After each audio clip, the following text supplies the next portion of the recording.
you played at Coventry, Emil, at Bolton. Not the best of times for both clubs at the moment. We've got the stuff going on at Bury. Does that sort... I mean, obviously Bury's more prevalent because it obviously affects the players with the wages. Am I right in saying the club has been sold? So they've got an extension until Tuesday, yeah. Because I saw that this morning that they said that he's asked something with the FA because he has agreed to sell it. Basically, the EFL need to approve it, basically. Okay, they've got to approve funds. But obviously, when you're going through those sort of struggles, how does that filter down to the players? Well, it's tough. Even when you look at Macclesfield as well, with what sold in, and miracles, wasn't it? you know, players not being paid and they've still got to turn up for training, and you got to remember that some of these got mortgages, and I was listening to one lad who said he's got his wife's pregnant, he's got a mortgage, and that sort of stuff isn't good. Well, the Bolton situation. Yeah, when I was at Bolton, that must be closer to you. So. Yeah, I was at Bolton, and we had this pretty much the same. Not as bad as it is now, but pretty much the same. And how the funny thing for me is, how does it get to that level, to that part where you go 3-4 months without getting paid?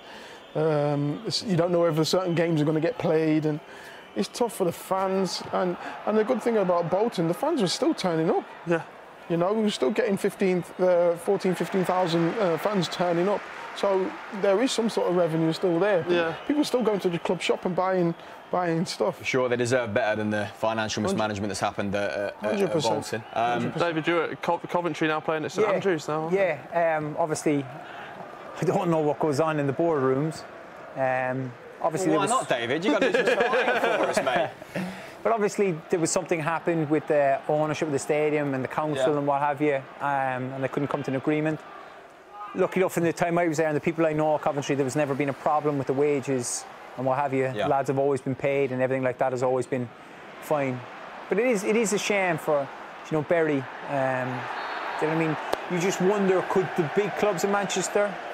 That's exactly what I think. But could football come together? I don't think you're allowed to.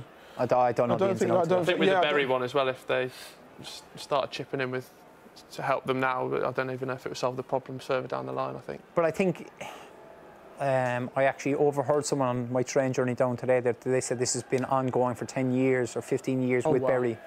It's tough, always isn't been one thing, and then they kind of resolve it, and it's another thing. It's like, no, they'll resolve this situation, but in 3 or 4 years' time, something could happen. Despite getting promoted as well, moving up a league, that obviously didn't help them out financially, but it's tough when you see, you know, videos of 70-year-old fans going into the club shop and asking if there's still going to be a club on a day-to-day basis because they don't use technology. The lady who handcuffed herself. Yeah, and then, you know, someone like Alexis Sanchez, not demonising him here, but he's getting 500 grand to sit on the bench. I think that's kind of where you're coming from with, can the rest of football help them out in that situation? I never brought up Alexis Sanchez.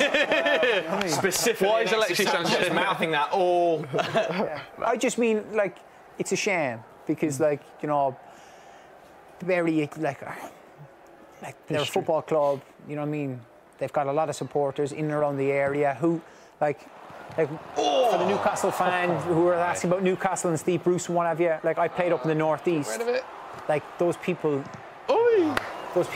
love football and they die for it. There's nothing better. Like, I think it's, like, the worst thing is, like, Sunderland being in League One and Newcastle being in the Premier League, it's such a shame for both because, like, whether it be they're both in League One, both in Championship, both in the Premier League, it is huge, that game. Like, that rivalry is unbelievable. And it's all people, like, it makes or breaks the people in the North East weekends if their team.